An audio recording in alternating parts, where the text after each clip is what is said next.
Շնորհակալություն։ Վարող այսօր նիստը ասաց, որ այս դահլիճում է գտնվում Ամերիկայի Միացյալ Նահանգների դեսպանի քաղաքական հարցերով ինչ-որ խորհրդական թե օգնական։ Ես գիտեմ։ Սա ինչի նշան է։ Սա կոնկրետ ցուցիչ է։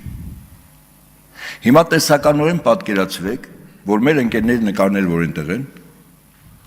առաջին երկու շարքում նստած էր լինելու կամ կարող էր նստած լինել ԱՄՆ-ի դեսպան իր աշխատակազմով։ Հաջորդ երկու շարքում Եվրամիության դեսպանը իր աշխատակազմով, իսկ վերջին շարքում էլ այլ երկրների դեսպաններ։ Այս դահլիճում ասեղ գցելու տեղ չէ լինելու։ Էլ չեմ ասում, որ լրագրողների աշխատանքային վայրում հայտնվելու են քաղաքապայմանագրի բոլոր պատգամավորները։ Եվ եթե դրան էլ ավելացնենք, ենթադրենք, որ Եվրամիության դեսպանը եւ Հայաստանում եւ ԱՄՆ դեսպանը այս ամբողջ խոսք էին ասելու, դուք պատկերացնում եք ինչ վիճակ է լինելու։ Իսկ ինչու այդպես չեղավ։ Ասեմ ինչու չեղավ։ Անցյալ տարի հունիս 12-ին ազգային ժողովի մոտ եղավ բախում։ Ոստիկանությունը կիրառեց անհամաչափ ուժ, օգտագործեց հատուկ տեխնիկական միջոցներ, որի իրավունքը չուներ, կոնկրետ այդ տեխնիկական միջոցների։ Ձերբակալվեցին տասնյակներով մարդիկ, նվաստացումներ, խոշտանգումներ, դատական պրոցեսներ։ Իսկ ինչ ասում Հայաստանի Հանրապետությունում հավատագրված դեսպանը եւ այդ դեսպանությունը, այս հայտարարությունից երկու տարբերություն կարդա, որով հիմնավորվում եմ, թե ինչու այնտեղ նստած չեն։ Ասում է. մենք ցուցարարներին հորդորում ենք հավաքների ազատության իրենց իրավունքն իրացնել պատասխանատու կերպով, զերծ մնալով բռնություն դրսևորելուց։ Պարզ է, չէ՞։ Քաղաքական տարաձայնությունների լուծումն ապահովում է ժողովրդավարական գործընթացների միջոցով։ Ասեք կենասնա, լողոզելուց հետո, ժողովրդին մեղադրելուց հետո, հաջորդ տարբերությունը։ Միացյալ Նահանգների դեսպանությունը նաև խրախուսում է իրավապահներին հասարակական կարգի պահպանում իրականացնել քաղաքացիների խոսքի եւ հանրահավաքների ազատության իրավունքի ապահովմամբ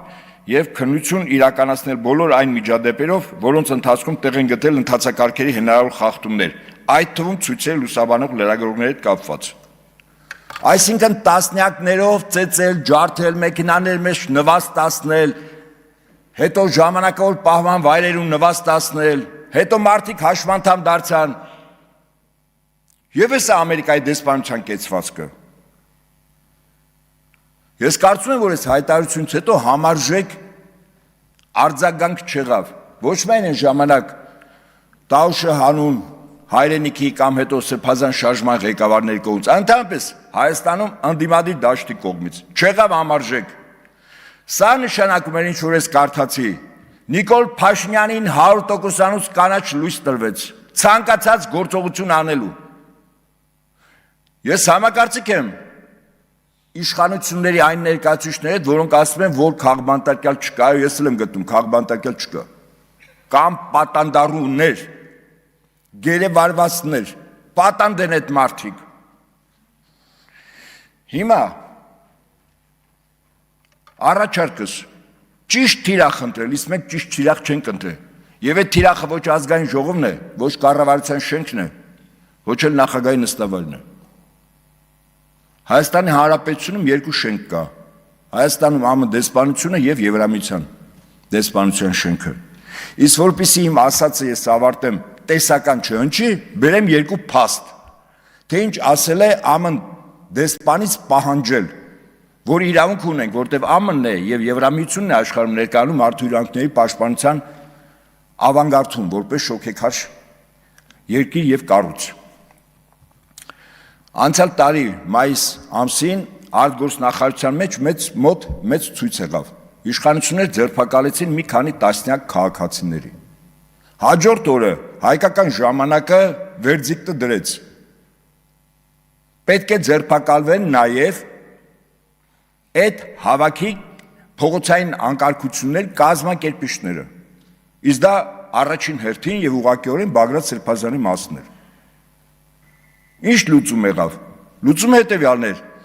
72 ժամը դեռևս չլրացած հաջորդ օրը առավոտյան Բագրատ Սրբազանը մեկ օրվա ընթացքում 3 անգամ այդ դեպքերի հետ կապված գնահատական տալու ժամանակ հիշեց ԱՄՆ պետությանը, որը ֆինանսավորում է Հայաստանի Հանրապետության ոստիկանությանը, որոնք ուժ են կիրառում ոչ համաչափ եւ ապօրինի գործողություններ են անում։ Եվ ինչ եղավ։ Իդեպ ասեն ձեզ այդ օրը Բագրատ Սրբազանին պիտի ձերբակալեին։ Ես 100%-անից բան եմ ասում։ Ոչ միայն Բագրատ Սրբազանին չձերբակալեցին, որովհետև հայկական ժամանակը արդեն գրել էր ով է կազմակերպիչը, անունը չէր գրել, բայց իրեն ձերբակալեին։ Այլև 14 ձերբակալված անձանց բաց թողեցին, 72 ժամը դեռևս չլրացած։ Սա առաջին փաստն եմ ասում, որ տեսություն չի, եւ երկրորդ փաստը։ Այս տարի մարտ ամսին ես իմ ընկերներով 2 տասնյակ ընկերներով ցույց կազմակերպեցինք ԱՄՆ դեսպանության հարևանությամբ։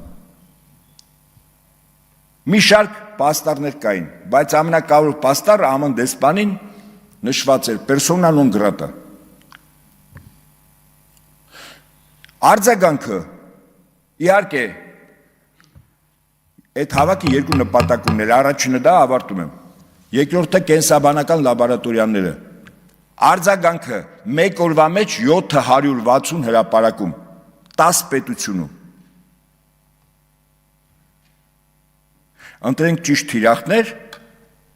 ես ձեզ վստահեցնում եմ, իրավիճակը գլխիվայր եւ որակապես շուռ կգա։ Պահանջատեր լինենք այն կառույցից եւ այն պետությունից, որը կարող է ճնշել մեկ զանգով այս հարցերը լուծելու համար։ Իսկ վերջում, որպեսզի մեզ համար պարզ լինի ինչ ասել է Ամերիկայի Միացյալ Նահանգներ, Հայաստանում կա հակակոռուպցիոն կոմիտե։ Այդ կոմիտեն ԱՄՆ-ի կողմից ստեղծված կառույց է երկիր մոլորակի բոլոր պետություններում, ֆինանսավորման, կազմակերպական, խորհրդատվական եւ այլն։ Այնպես որ այս գործի մեջ ականջներ կան։ Ճիշտ թիրախներ եւ լուծումը իրանց սպասեցնել չի տա, շնորհակալություն։